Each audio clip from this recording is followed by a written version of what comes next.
அனைவருக்கும் மகிழ்வான வணக்கங்கள். நீங்கள் ஆவலுடன் எதிர்பார்க்கும் குமுநாடு மெட்ரிக் நியூஸ் எக்ஸ்பிரஸின் இந்த வார சிறப்பு பார்வை. செய்தி வாசிப்பாளர் சே சஞ்சுஸ்ரீ. ஓயாது என் கால்கள், அடங்காது என் முயற்சி, லட்சியத்தை நோக்கிய பயணத்தில் அலட்சியங்கள் ஒரு பொருட்டல்ல என்ற வெற்றி முழக்கத்துடன் மாநில அளவிலான 65வது குடியரசு தின தடகள போட்டியானது 6/11/2024 முதல் 12/11/2024 வரை ஈரோடு மாவட்டம் வஉசி செயற்கை இலை மைதானத்தில் நடைபெற்றது. அதில் நம் பள்ளி மாணவ மணிகள் 14 வயதுக்குட்பட்ட 400 மீட்டர் மற்றும் 600 மீட்டர் தடகள போட்டிகளில் கலந்து கொண்டனர்.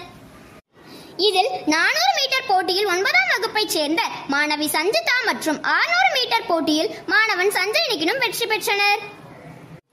இவர்கள் மாவட்ட அளவில் வெற்றி பெற்று மாநில அளவிலும் பங்கேற்று நம் பள்ளிக்கு பெருமை சேர்த்துள்ளனர்.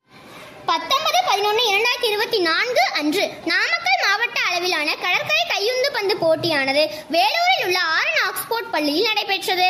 இதில் நமது பள்ளி மாணவர்கள் 14 வயதுக்குட்பட்ட பிரிவில் 8ஆம் வகுப்பைச் சேர்ந்த தேவ்சரண் மற்றும் 9ஆம் வகுப்பைச் சேர்ந்த ஹர்ஷித் ஆகியோர் விளையாடி முதலிடத்தை பிடித்து வெற்றி வாகையுடன் திரும்பினர்.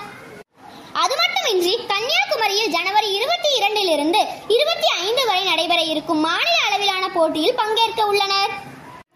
19/11/2024 செவ்வாய் அன்று யுகேஜி மழலை செல்வங்கள் மாத செயல்பாடாக ஸ்லோகம் ஒப்புவித்தலில் கலந்து கொண்டு அழகாக ஒப்புவித்தனர். இது மழலைகளின் திறமைகளை வெளிப்படுத்தும் விதமாக அமைந்தது.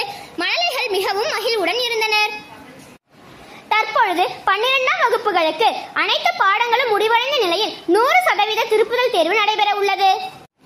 எனவே மாணவ மாணவிகள் முழு சதவீத திருப்புதல் தேர்விற்கு தங்களை தயார்படுத்திக் கொள்கிறார்கள். வரும் திங்கள் முதல் தேர்வு தொடங்க உள்ளது.